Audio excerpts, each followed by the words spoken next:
Google Ads, formerly known as Google AdWords, is a pay-per-click advertising platform that allows businesses and individuals to create ads that appear on Google's search engine results pages and other websites in the Google Display Network.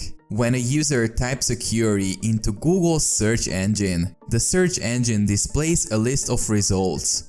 Some of the results are organic, which means they are not paid for, while others are ads. When a user clicks on an ad, the advertiser is charged a fee known as a cost per click.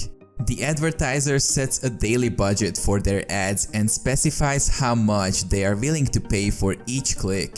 Google Ads uses a bidding system to determine which ads appear in the SERP.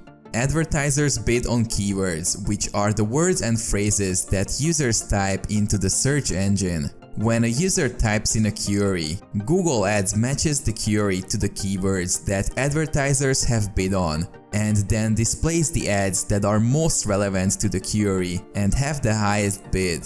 Advertisers can target their ads to specific audiences by setting geographic, demographic, and behavioral targeting options. They can also track the performance of their ads and make adjustments to their campaigns to optimize their results.